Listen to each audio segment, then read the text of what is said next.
Hello everybody. So this video is for my new subscribers, my recent subscribers, let's say within the past 3 months, who have decided to follow my channel. My channel is called Beat the Denominator, and so this video is about how to beat the denominator. I'm going to explain kind of my philosophy of investing and what I do on this channel. So the goal of this channel is to BTD, beat the denominator.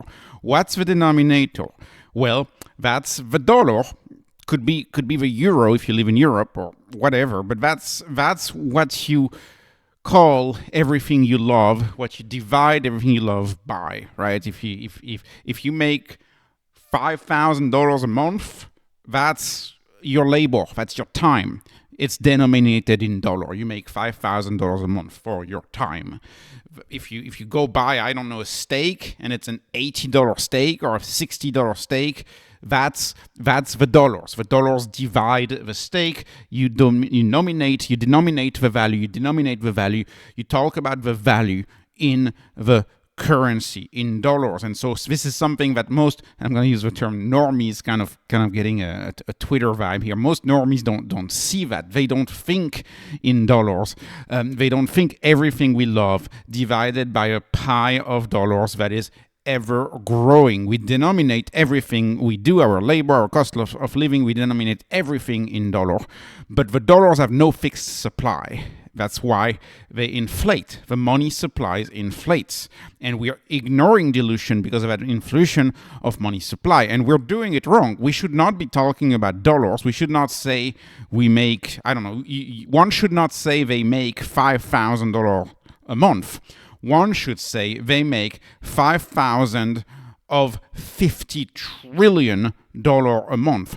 5,000 divided by 50 trillion. That should be how you express your paycheck. 5,000 over 50 trillion. And let's say that's your paycheck in 2025 is 5,000 over 50 trillion of the money stock, of the dollar stock. Let's say 5 years later, your salary moved from 5,000 a month to 7,000 a month. Well, that's good. You got a nice raise here.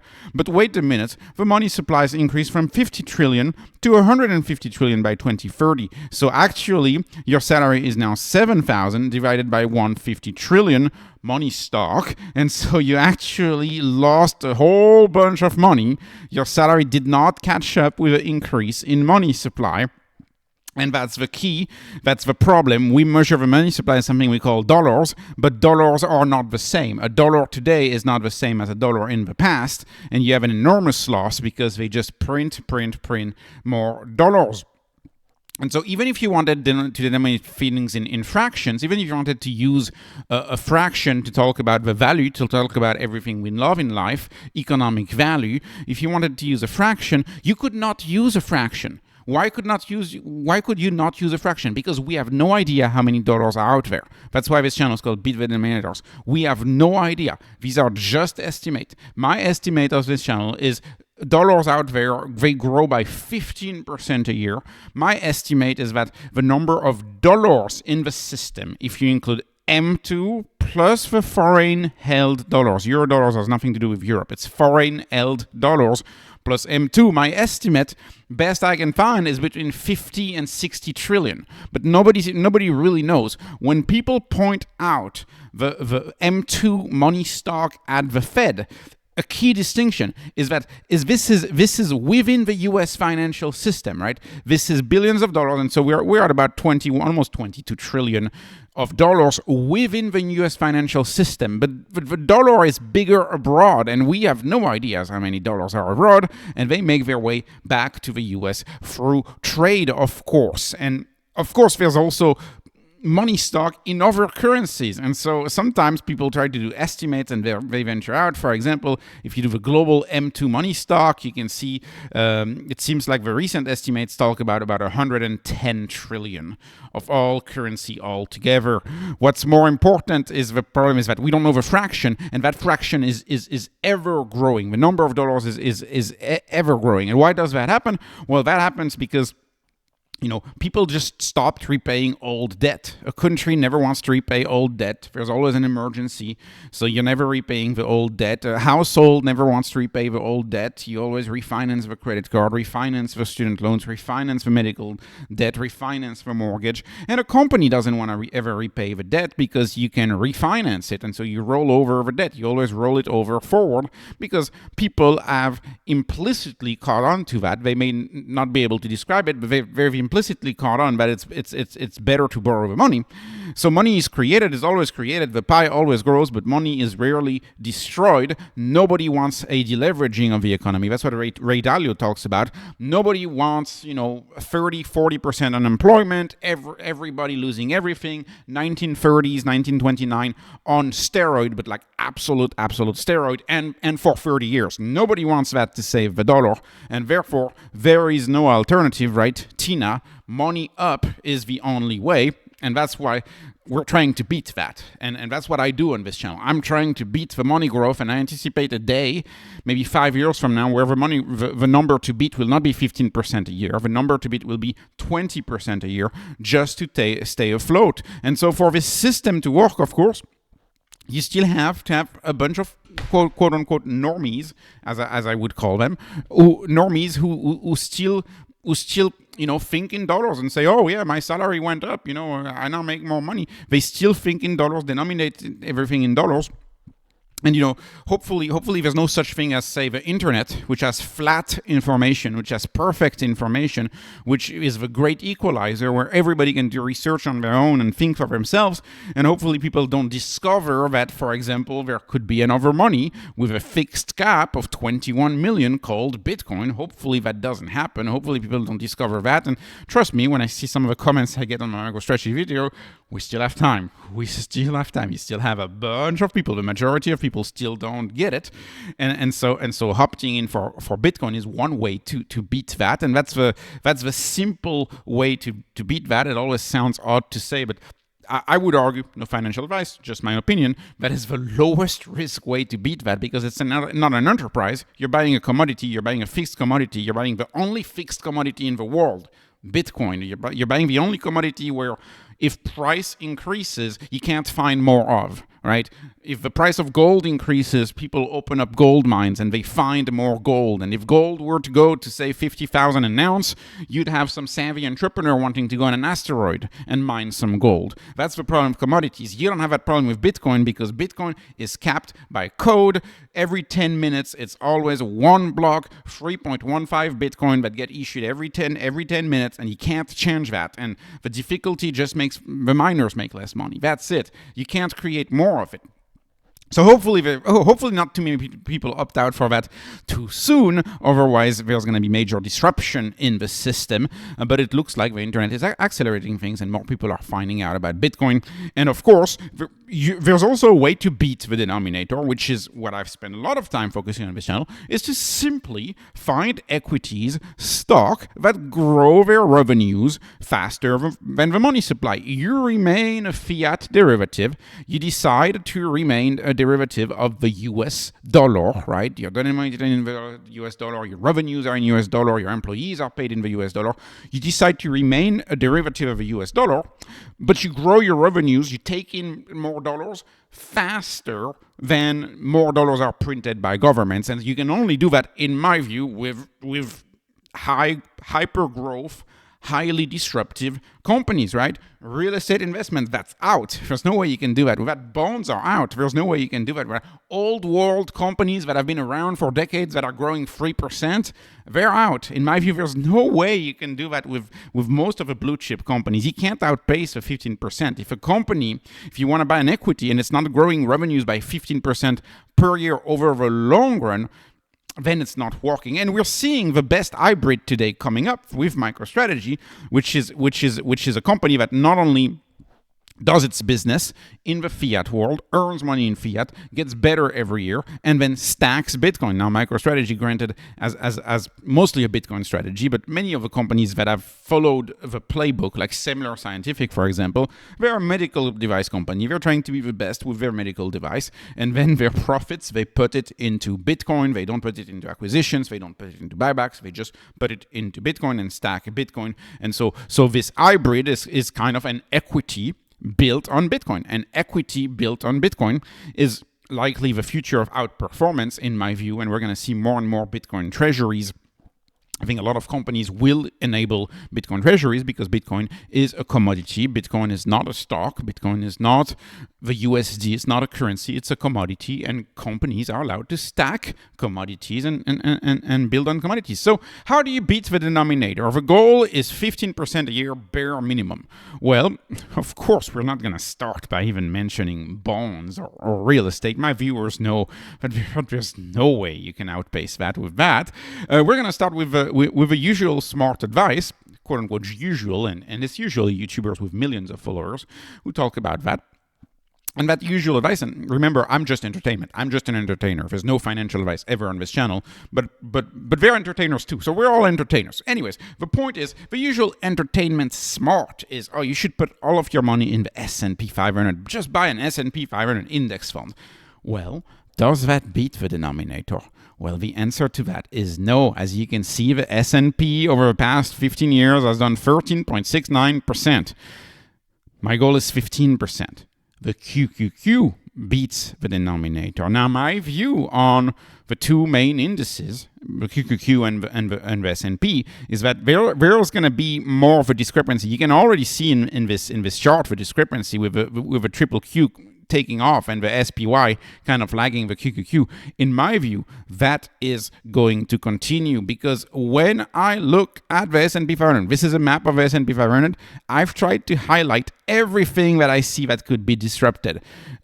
I have no idea if it's going to be 30, 40%, or if we're optimistic, 20%. But I see a lot of disruption happening, right? A lot of SaaS is getting disrupted. Software is writing itself by AI, right? A lot of traditional IT is getting disrupted. We're gonna have more and more satellites. Same for telecom. They're getting disrupted. More and more satellite. A bunch of retail, everything is getting disrupted. Whether you're a traditional restaurant and people are moving to DoorDash, moving to Uber Eats, very much prefer it, or whether you're a traditional automaker or even a home improvement stores, there's slow disruptions happening. A lot of consumer defensive are getting disrupted. Brands are easier to create than ever. A lot of stuff industrials are getting disrupted. You see me highlight aerospace and defense. Look at what's happening in the world of drones. Look at what's happening with the F-35, and people saying, we're going to stop that. There's so much. Real estate, obviously, real estate is a matter of the rates. The rates are too high. Real estate is seeing a lot of disruption. Utilities, you have solar coming in. That's a major potential disruption. Energy, right? EVs will disrupt energy, in my view. Healthcare, you have Medicine 4.0. That's attacking healthcare. You have people just wanting to opt out of insurance altogether and just pay for insurance on their own. That's another aspect. And of course, financial services, right? The youth wants crypto. The youth likes crypto. There's going to be a big shift for these companies, and you see, if you ever wonder, of course, Silicon Valley Bank was an example, but look at the performance of a stock like Schwab. Schwab has had a worrisome performance, and it used to be like a leader. So, anyways, and Visa and Mastercard, that's another one. Of course, stable coins are a major threat to that. Most people don't see it yet, but in my view, if you're a long-term investor, I see a lot of issues with the S&P 500. The S&P 500, in my view, doesn't cut it. The NASDAQ is much better. The S&P has too many zombie companies. And it's got too many companies that could be added for disruption. And not note how I say disruption. I could also say they could be added, even big food against GLP-1. That's another topic. Anyways, I could also say these companies could be added for bankruptcy. And you may say, I exaggerate. Maybe I exaggerate. I don't know. The point here is it's a matter of a tipping point. This is not about going out of business because you lose all of your business. Many if not most of these companies, more than 50% of these companies are highly leveraged, which means that if you're highly leveraged, losing 15% of your business doesn't mean you're just going to shrink 15%. No, losing 15% of your business means you're going bankrupt because you took on debt because you thought you were going to make it. And you thought you were going to grow the business, you took on debt, you did an acquisition, you paid a bonus to your employees or your executives or whatever, and then you realize the revenue line is going in the wrong direction, you're losing business 15%, all of a sudden you can't service the debt. What happens when you can't service the debt? You precipitate the bankruptcy, right? The creditors come knocking and you're precipitated into bankruptcy. This is what I think a lot of folks don't understand, is that losing 15-20% of a business, if you're a leveraged business, that can be absolutely fatal. And which retailer today is not leveraged? I cover HIMSS on this channel a little bit. Pharmacies. Which pharmacies are not overly leveraged? Look at the auto sector. What's going to kill the auto sector is not the end of the gas car. It's the drop in 15-20%. It's the return of the leases that they don't expect. They're thinking, you're financing 90 billion for one company, 150 billion for another company of Ford Raptor trucks or whatever expensive cars, and you're thinking people in 2028, you're thinking they're going to take you up on that offer and they're going to buy that truck in 2028. You're thinking that. But that's not guaranteed at all. They'll return the car. And so revenue financing is a major, major issue. Being in trouble for a company could be starting at losing 15% of a business, not losing 50% of a business or 70% of a business. And so this is why you have these aggravating factors in these companies, and that's why I'm careful about the S&P. Now, how about an index that I'm less careful of, but a little bit still, but less, is the triple Q. I find the triple Q better overall, but you still won't get it out of my mind that there is some monetary premium, obviously, but there is not as big as on the S&P. The S&P has a bigger monetary premium, but the QQQ has a monetary premium attached to it too. And what do I mean by a monetary premium is, for example, let's take a company that I typically find overvalued. Apple, probably overvalued by 1.5, maybe $2 trillion overvalued. That's just my view. You don't have to agree. But the point is, a lot of people just buy Apple because Apple's big, Apple's a blue chip, and so Apple's a good investment, Apple's well known. And the indices, they perpetuate this. Apple gets most of the new money put into QQQ because Apple is the biggest stock in the QQQ. And I would argue Apple and Microsoft are definitely benefactors, in my view, of the monetary premiumization, if that makes any sense, of QQQ. That is, people who are buying QQQ because QQQ is a better currency, a better hold of value over long term, rather than people that are buying QQQ because they believe in the underlying business prospects of Apple or Microsoft. And you could even argue, I would argue personally, that Apple and QQQ are perhaps the least offenders of that. If you look at, say a company like Pepsi or Costco, I cannot understand how they are in the top 10, top 15 of the QQQ, in my opinion, especially Costco. This is just my opinion, but Costco is trading at a 50 PE, and it's not growing that fast, and it's not the most innovative company. It's as old world as it gets, in my view. People necessarily don't have to agree on that, but there's monetary premium in some of the stocks of the QQQ. For example, there are stocks where I think that are highly undervalued but are still at the top of QQQ. For example, Google, Amazon, Tesla, Nvidia. All of these stocks, in my view, do not benefit from a monetary premium. That's okay. Let me stop the tangent on monetary premium. Yes, people are buying the index just for the purpose of saving money, but the QQQ overall is it's a gold medal overall. It works well. And I think it's going to work even better now that Microstrategy is about 0.5%, a little under 0.5% of the QQQ in the allocation. I think it's going to be even better because Microstrategy is now included in it. And so some of these flows go towards Microstrategy. So you're sprinkling Bitcoin in your QQQ. So QQQ remains overall, I think, a good asset. No financial advice, of course. And you also have, of course, in the QQQ, a conversation of the QQQ needs to include a conversation of TQQQ, which is, as far as I can see, the most popular leveraged ETF out there. And I'll call TQQQ the anomaly that should not work, but actually may work or seems to be working. Of course, NFA as always on this channel, because this is a product that's supposed to be a daily product, it's supposed to be held daily. But if you study triple Q, the triple QQQ, the TQQQ, you can see over a 15-year period, they have achieved 42% average annual return each year over 15 years. That's about a 2.1x. That's about a 2.1x the return of the QQQ over the same period, which was 19.1%. So of course, because of volatility decay, because of rebalancing, because of resetting of leverage every day, you're going to lose about 1x. Out of a 3x of a triple QQQ, you lose one pull. You lose a 1x. So it becomes about a 2x. And so, of course, if you're not in a retirement account, you can recreate that with margin without having to wonder about the extra risk. But in a retirement account, a lot of people find this helpful. And you may say that's reckless, and again, this is no financial advice, of course. But I think what a lot of people are figured out is that, and I was doing some research on this. A monthly rebalance TQQQ would be more risky, in my view, than a daily rebalance TQQQ. And why is that? Because we'll theoretically, the TQQQ, if you get a minus 33% of an index in one day, that's a wipeout. But the question is, TradFi being TradFi, right? TradFi is not crypto. TradFi is TradFi. Is a 33% drop in one day possible in TradFi? And we know this. We can go back to the 1929 crisis or the crash of 1987 to find out that TradFi as circuit breakers, because they don't want the system to blow up. And so there's a first trading halt at minus 7%, another trading halt at minus 13%, and another trading halt at minus 20%. Of course, S&P and QQ have huge overlap. So that would be the equivalent here. So what does that tell you? Is a 33% drop in a day possible?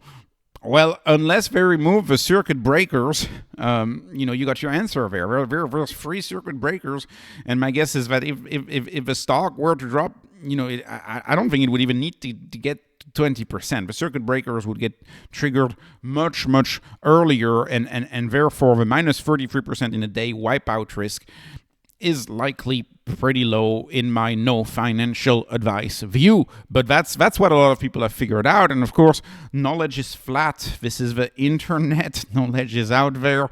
If you dig a little deeper, you can make yourself your own opinion on this and see what you think about that. Anyways, moving on. Leverage, of course, is a personal matter. It's sometimes it's a religious matter, right? Some people don't want to get leverage no matter what. Sometimes it's an education matter, and this is something that we owe back to human history and the gold standard. And under the gold standard, borrowing was definitely way less compelling. But even going back to the gold standard, that's something that we owe to the double entry accounting era. Prior to the double entry accounting era, so late 1400s Italy, prior to that, never ever would you consider borrowing money a good thing. And so we still have some inertia in culture that is entirely anti-leverage. People are not only rational, we are psychological beings as much as we are rational beings. What's for sure, though, and I agree, I think everybody agrees on that, is that don't overdo it. Because if you overdo it, you can be wiped out. Leverage is really that one thing that some people do after they get 5 years, 10 years of experience. And so, because that's risky. That's playing with tremendous risk. But a lot of people, and including myself, find TQQQ, for example, very helpful, where margin can't be enabled. Because whether you can recreate a 2x via margin, right? But if you don't have access to margin, like in retirement accounts, for example, TQQQ is equivalent to a 2.1x, which is perhaps one of the best, TradFi assets I can find. But nothing builds building leverage on your own in real life, in my view. Key is using margin wisely and staying well away from a margin call. Always using extremely wisely if you're going to use it at all. But of course, the advantage of leverage, and this plays into beating the denominator, right? This is important to understand. The advantage of leverage is that when I hear leverage, I hear shorting the dollar. A leverage is a short, right? A family who goes to borrow $300,000 to buy a house and puts 3% down because it's their first time house, they're a first-time home buyer, what is it that's going to make them wealthy at the end of a journey? Why do people have most of their wealth in their house? That's because they were allowed to short the currency, right? Anybody who bought a house for 60K in the early 1990s, that house today is worth 300K. They're about done paying for the mortgage. Where is most of that money coming from? Well, they leverage the currency because there's about only 83 million single-family houses in America. We only build about 700 or 800,000 of them. And dollars, you saw in 2020, for example, we moved from $15 trillion to $20 trillion in the U.S. money stock, and the U.S. money stock was the least offender. Believe me, they printed way more elsewhere. And so you can't print houses. So you borrow money, you buy a house, something that can't be printed easily, and you borrow money in something that can be printed easily. And the theory goes the same for stocks. Stocks are expensive. They're tough to get. CEOs, they're savvy people. They buy back the stock. They do all of these things, and more, they will not only grow the business via acquisition, even though I don't like those, via buybacks, even though I don't like those, but more and more they will grow it via just buying Bitcoin. And that's the theory of treasuries, of BTC treasuries. They'll just buy the treasuries. But borrowing USD is just a way to short the dollar. And when you pair both, when you pair a short of the dollar with a buying of the best big assets, which are the QQQ, then you get an asset on steroid. You get an asset who benefits from both. You add both the money, the benefit from the money devaluation, and to that you add the performance of the underlying indices out there. And anyways, important to note, the QQQ, the TQQQ is great, but you can, and this is the point of this channel, you can still beat the TQQQ without any leverage. And if you follow this channel, Bitcoin, Microstrategy, and Tesla make up the top of my portfolio. It is the bulk of the portfolio. And let's look. I'm not cherry picking. I'm taking the IPO or the earlier IPO of either index. So, for example, Tesla versus TQQQ. You can see Tesla over the past 14.53 years. It doesn't go back more than that. Tesla has achieved 46.5% annual return. TQQQ is 44.4% annual return. And you may say that's only a 2% difference. Well, over a 15-year period, look at that. That's 500 grand. 10,000 turns into 2 million for the case of TQQQ over 15 years. 10,000 turns into 2.5 million for the case of Tesla over 15 years. So those 2%, don't underestimate it. Tesla has beat the TQQQ, but Tesla is not the only one, of course. MicroStrategy, to be fair, MicroStrategy, I guess I should have really used when they implemented their big Bitcoin strategy. But I believe over the long run, MicroStrategy will also work. It will also work even with being late. They are 28% right now. They will also outsmoke the TQQQ over, give it a few more years, in my view. But if you were to take 2020 here, from the moment they adopted the Bitcoin standard, they entirely outperformed the TQQQ. And I don't know why I didn't pick 2020. I should have, but I wanted to go back as big as long as it went. But the company MicroStrategy was entirely different prior to 2020. Another one is Bitcoin, right? So I use GBTC as a proxy here, but Bitcoin versus TQQQ, you can see Bitcoin was 67% for the past 9 years, call it 10 years, versus TQQQ 35% over the same period. And if you look at NVIDIA, and if there's more stocks than that, but NVIDIA was 48%, almost 49, versus 42 for TQQQ. So you can see there are stocks where you don't take any leverage that outperform that. And before I hear in the comment section, oh, MicroStrategy takes leverage. No, MicroStrategy takes a little bit of leverage, but MicroStrategy is about 80% an ATM at the market offering story. It's an issuance of new share story. The convertible debt is the minor part of the story of MSTR, as I cover all the time on this channel. So you can beat the TQQQ, you can beat the best index, and the best index beats the denominator already, and in its unleveraged form, it beats the denominator already. Let me conclude with this. Are stocks still worth it? Why do on this channel, I don't cover just Bitcoin, I don't cover just MicroStrategy, I cover stocks too. Are stocks still worth it? 100%. But they have to be growing super fast. you need to take in more fiat every year when you're being debased. And so if you can see some of the channel favorites, for example, HIMS has been a channel favorite. You can see quarter-over-quarter growth is well above 50% from year over year, but it's Q to Q is what I meant here. So it's well above 50%, and you can see the revenue growth is accelerating. Same for NVIDIA, the revenue growth is accelerating, and MapVap against the US dollar. These companies are taking in more money than the US dollar is being diluted. Same for Tesla. I have more recent numbers on Tesla. You can see the growth continues on Tesla. This is the deliveries. You can see the cars continue, and at this pace, energy could soon be about 15% of the revenue of Tesla, and Tesla Energy is growing at 100. It's growing at 250% a year right now, so it's 150% over 100%. So it's really growing really fast. There's companies that are growing like weeds that are still just fine, even if they reinvest in the business and don't necessarily stack Bitcoin or buy back their stock at this point, although I would rather see every company stack Bitcoin if you were to ask me. So if you want to know more about my overall strategy in greater detail, I described this 2 months ago in this video where I explained my 3 strategies. The first strategy is the big disruptors, right? And so Tesla is a prime example of a big disruptor in there. But you could put Robinhood in their stocks like that. Then I have my companies that are shorting the US dollar, and that's anything Bitcoin related. This is the shorts, the big short of a USD. That's Microstrategy, CleanSpark, Iron, Bitcoin itself. And then, of course, I have my super gems. So this is me buying stocks that have been entirely forgotten by the market, but they have to be hypergrowth. Hypergrowth is a precondition for either disruptors or super gems. This can be thought of the highest quality hypergrowth from my bucket number 1, and high quality, highly undervalued hypergrowth for my bucket number 3. And short USD is what I cover a lot right now on the channel, because Microstrategies is the stock of the year. I mean, it's been the stock of the year 2024, and it might keep being the stock of the year of 2025. So hopefully that helps understand how to beat the denominator and how I view that on the channel.